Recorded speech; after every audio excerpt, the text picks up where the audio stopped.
ইরানকে বিলীন করার চরম হুমকির পর নাটকীয়ভাবে 2 সপ্তাহের যুদ্ধবিরতি ঘোষণা করেছেন প্রেসিডেন্ট ট্রাম্প।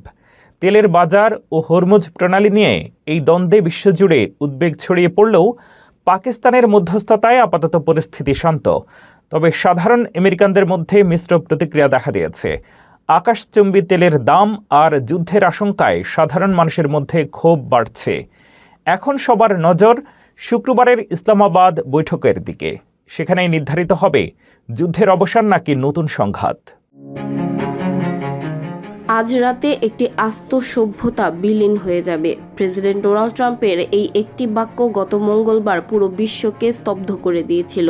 ইরান ও আমেরিকার মধ্যকার এই সংঘাত যখন চূড়ান্ত যুদ্ধের রূপ নিতে যাচ্ছিল, ঠিক তখনই এলো নাটকীয় এক ঘোষণা।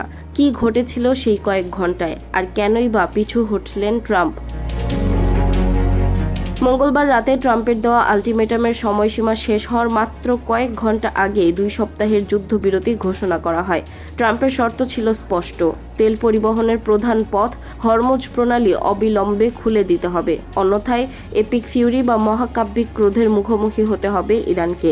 এই হুমকির পরপরই বিশ্ববাজারে জ্বালানি তেলের দাম আকাশচুম্বী হয়ে পড়ে। তবে শেষ মুহূর্তে দৃশ্যপটে আসে পাকিস্তান। ইসলামাবাদে মধ্যস্থতা এবং তেহরানের নমনীয় অবস্থানের পর ট্রাম্প 2 সপ্তাহের জন্য সামরিক অভিযান স্থগিত করতে রাজি হন। ট্রাম্প দাবি করেছেন তার লক্ষ্য অর্জিত হয়েছে এবং শান্তির পথে বড় অগ্রগতি হয়েছে। এদিকে ওয়াশিংটন ডিসির অন্দরমহলে বইছে ভিন্ন বাতাস।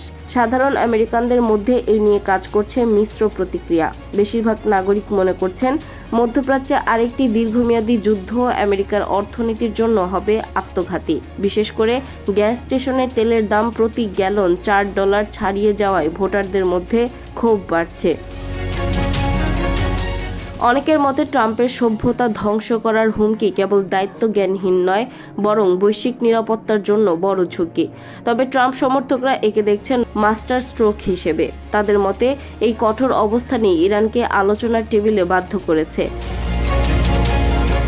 এখন সবার নজর শুক্রবারের ইসলামাবাদ বৈঠকের দিকে। শান্তি কি ফিরবে, নাকি এই 2 সপ্তাহ কেবল ঝড়ের আগের নিস্তব্ধতা? সাধারণ আমেরিকানরা এখন শান্তির অপেক্ষায় দিন গুনছেন, কারণ যুদ্ধের চড়া মূল্য শেষ পর্যন্ত সাধারণ মানুষের পকেট থেকেই যাচ্ছে।